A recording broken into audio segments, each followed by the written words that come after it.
check sa Chino, sorry po for the derogatory word.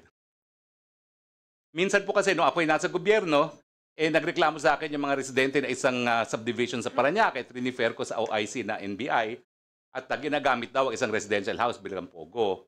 So, para nga po maiwasan na nagamitin ito for any other purpose, hindi ko po pinaalis yung katiwala ko doon. Nasa labas lang sila ng bahay, nag-aalaga ng hardin, nag-aalaga ng baka, at pinamamasbadan ko po kung ilan talaga ang pumapasok sa bahay. At ang sabi naman po nila, 3 hanggang 4 lang po ang talagang nag-i-stay sa bahay. At wala Mr. po Roque, talagang kailan ho activities. niyo nakilala itong lessee ninyo?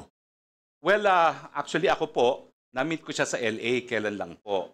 Tapos na-meet ko rin siya nung simula Wait. po, no? Mr. Chair, na-meet mo yung lessee, nasa LA ka. Hindi po. Nag-lunch kami sa LA. Okay. Nag-lunch po kami sa LA. When you met this person, this lessee, meron ng existing contract of lease o wala?